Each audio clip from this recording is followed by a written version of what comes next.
Hello दोस्तों, welcome to my YouTube channel. आज है 26 मार्च 2021 और आज आपका एनटीपीसी का कोई एग्ज़ाम नहीं था। पहले ही हम आपको बता देना चाहते हैं कि आज आपका आरआरबी एनटीपीसी का कोई एग्ज़ाम नहीं था। यह वीडियो उन लोगों के लिए बना रहे हैं जिनका एग्ज़ाम आने वाले दिनों में है और वह एग्ज़ाम देने जाने वाले हैं।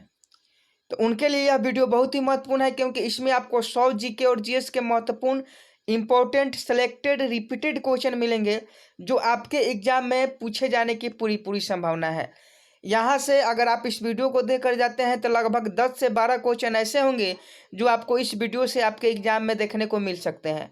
तो आप इस वीडियो में शुरू से लेकर अंत तक बने रहिएगा और वीडियो को अभी तक लाइक नहीं किए हैं तो जल्दी से लाइक कर लीजिए। तो चलिए प्रश्न को हम स्टार्ट कर लेते हैं। पहला प्रश्न है, भगवान बुद्ध को ज्ञान की प्राप्ति कहाँ हुई थी? तो भगवान बुद्ध को ज्ञान की प्राप्ति बोध गया में हुई थी और यह आपके रिपीटेड क्वेश्चन है, पहले के एग्जाम में पूछा गया। अगला प्रश्न है, आर्य समाज की स्थापना किसने की? तो स्वामी दयानंद ने।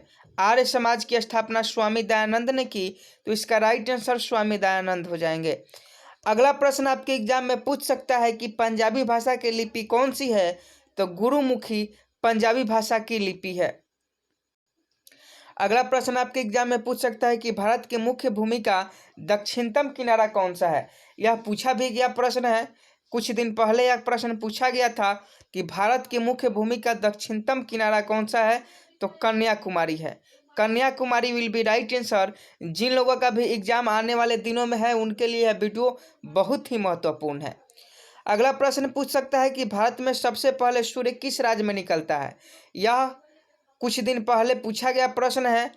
तो भारत में सबसे पहले सूर्य अरुणाचल प्रदेश में निकलता है।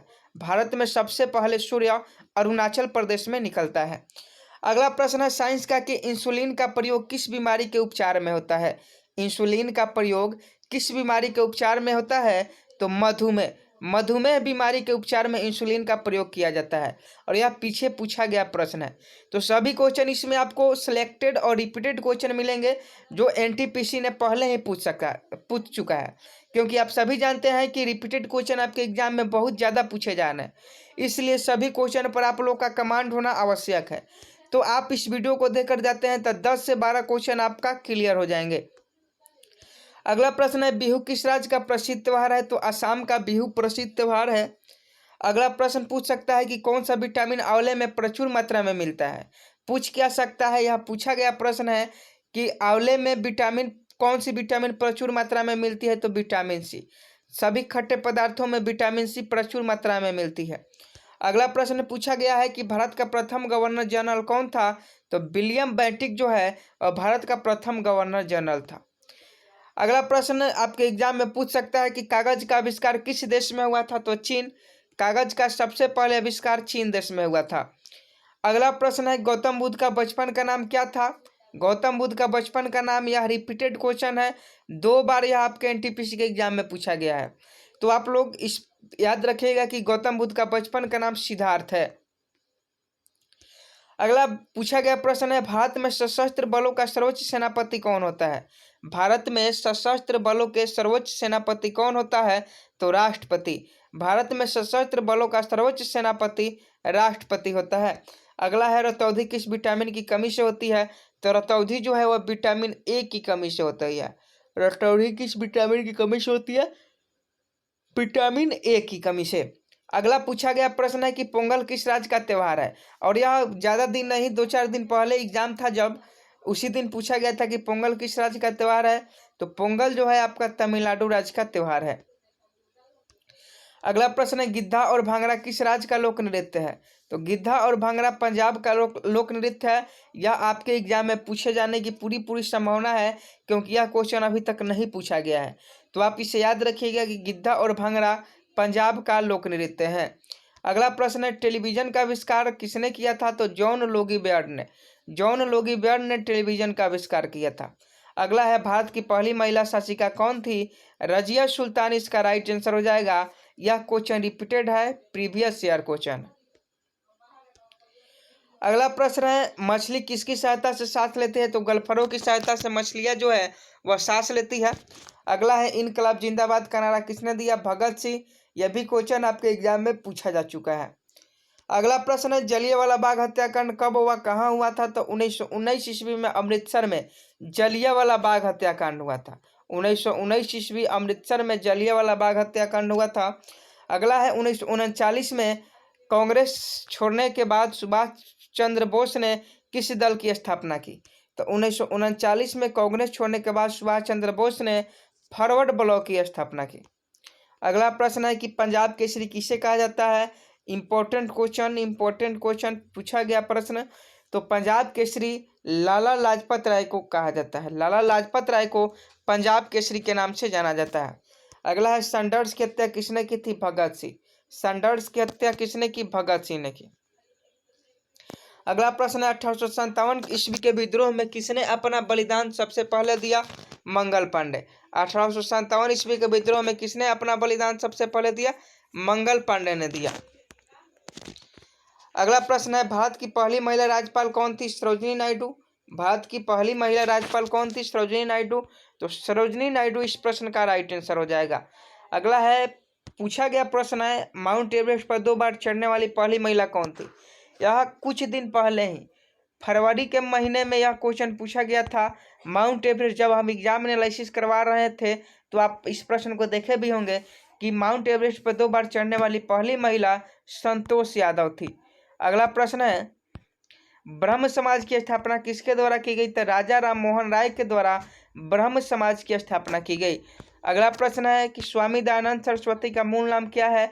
मूल शंकर। स्वामी दयानंद सरस्वती का मूल नाम मूल शंकर है। अगला प्रश्न पूछा जा सकता है और पूछा भी गया है कि वेदों की ओर लौटो का नारा किसने दिया? तो वेदों की ओर लौटो का नारा दयानंद सरस्वती जी के द्वारा दिया गया। तो दयानंद सरस्वती इस प्रश्न का राइट आंसर हो जाएंगे। अगला प्रश्न है, रामकृष्ण मिशन की स्थापना किसने की? स्वामी विवेकानंद ने। रामकृष्ण मिशन की स्थापना किसने की? स्वामी विवेकानंद ने। अगला है, वास्को डी गामा भारत कब आया था? तो 1498 ईस्वी को वास्को डी गामा भारत आया था। वास्को डी गामा भारत कब आया था? 1498 ईस्वी को। आप इस वीडियो को देखते देखते आपको यह जरूर पता चलेगा कि यह सभी जो क्वेश्चन है वो रिपीटेड क्वेश्चन है, क्योंकि आप एग्जाम एनालिसिस देखते होंगे तो आपको मालूम है कि ये सभी क्वेश्चन आपके किसी न किसी शिफ्ट में किसी न किसी दिन एग्जाम में पूछा गया प्रश्न है। और अब बहुत दिनों से एग्जाम हो रहा है तो रिपीटेड क्वेश्चन आपके एग्जाम में सबसे ज़्यादा पूछा जा रहा है। इसलिए रिपीटेड क्वेश्चन कराने का मकसद हमारा सिर्फ यही है कि आपके एग्जाम में 10 से 12 नंबर इस वीडियो से क्लियर हो जाए। अगला है, वास्को डी गामा कहाँ का रहने वाला था? पुर्तगाल के वास्को डी गामा रहने वाला था। अगला है कि हवा महल कहाँ स्थित है? तो जयपुर में हवा महल स्थित है और यह राजस्थान की राजधानी है जिसे पिंक सिटी के नाम से भी जाना जाता है। अगला प्रश्न है, सिख धर्म का संस्थापक किस गुरु को माना जाता है? गुरु नानक को। सिख धर्म का संस्थापक गुरु नानक को माना जाता है। अगला प्रश्न है, सिखों का प्रमुख त्योहार कौन सा है? बैसाखी। सिखों का प्रमुख त्योहार कौन सा होता है? बैसाखी सिखों का प्रमुख त्योहार है। अगला है, लौह पुरुष किस महापुरुष को कहा जाता है? तो सरदार पटेल को। लौह पुरुष सरदार पटेल को कहा जाता है। अगला प्रश्न है, नेताजी किस महापुरुष को कहा जाता है? तो नेताजी सुभाष चंद्र बोस को कहा जाता है। रिपीटेड क्वेश्चन है, पहले पूछा गया प्रश्न है कि नेताजी किस महापुरुष को कहा जाता है? तो सुभाष चंद्र बोस को। अगला है कि दिल्ली स्थित लाल बहादुर शास्त्री का समाधि का नाम क्या है? विजय घाट। यह तो बार बार आपके एग्जाम में क्वेश्चन पूछा जाता है। तो दिल्ली स्थित लाल बहादुर शास्त्री के समाधि स्थल का नाम जो है वह विजय घाट है। अगला प्रश्न है, महाभारत का रचयिता कौन है? महर्षि वेदव्यास। महाभारत के जो रचयिता हैं वह महर्षि वेदव्यास जी हैं और यह शायद आपके एग्जाम में क्वेश्चन पूछा गया है। अगला इंपॉर्टेंट क्वेश्चन है, आपके एग्जाम में पूछ सकता है, तो आप एक नज़र इस प्रश्न को देख लीजिएगा कि अर्थशास्त्र नामक पुस्तक किसने लिखी? अर्थशास्त्र नामक पुस्तक किसने लिखी? चाणक्य कौटिल्य के द्वारा अर्थशास्त्र नामक पुस्तक लिखी गई। अगला है कि जय जवान जय किसान का नारा किसने दिया है? जय जवान जय किसान का नारा जो है वह लाल बहादुर शास्त्री के द्वारा दिया गया। तो जय जवान जय किसान का नारा किसने दिया? लाल बहादुर शास्त्री। अगला है, संविधान सभा का अस्थायी अध्यक्ष कौन था? डॉक्टर राजेंद्र प्रसाद जो थे वह संविधान सभा के अस्थायी अध्यक्ष थे। अगला है संविधान सभा की प्रारूप समिति के अध्यक्ष कौन थे? डॉक्टर भीमराव अम्बेडकर संविधान सभा की प्रारूप समिति के अध्यक्ष थे। तो डॉक्टर भीमराव अम्बेडकर इसका राइट आंसर हो जाएगा। अगला है विश्व रेड क्रॉस दिवस कब मनाया जाता है? तो 8 मई को विश्व रेड क्रॉस दिवस मनाया जाता है। 8 मई को हेनरी डुनान्ट के जन्मदिन के अवसर पर विश्व रेड क्रॉस दिवस मनाया जाता है। अगला है सूर्योदय का देश के नाम से कौन सा देश प्रसिद्ध है? जापान। सूर्योदय में 2 बार परमाणु बम गिराए गए, इसलिए सूर्योदय का देश जापान को कहा जाता है। अगला है अंतर्राष्ट्रीय महिला दिवस किस तिथि को मनाया जाता है? तो यह तो बेशरम क्वेश्चन है, आपके एग्जाम में बार बार पूछता है। तो अंतर्राष्ट्रीय महिला दिवस 8 मार्च को मनाया जाता है। अगला है कि क्षेत्रफल की दृष्टि से भारत में सबसे छोटा राज्य कौन सा होगा? गोवा। क्षेत्रफल की दृष्टि से भारत में सबसे छोटा राज्य गोवा है। और ओणम किस राज्य का त्यौहार है? तो केरल राज्य का ओणम त्यौहार है। दिल्ली भारत की राजधानी कब बनी? तो ये तो सभी जानते हैं कि दिल्ली जो है भारत की राजधानी 1911 ईस्वी में बनी। अगला है सबसे चमकीला ग्रह कौन सा है? शुक्र जो है वह सबसे चमकीला ग्रह है। तो शुक्र इस प्रश्न का राइट आंसर हो जाएगा। अगला है कि भारत का राष्ट्रीय पशु तो ये तो इम्पोर्टेंट नहीं है, तो इसका राइट आंसर बाघ हो जाएगा।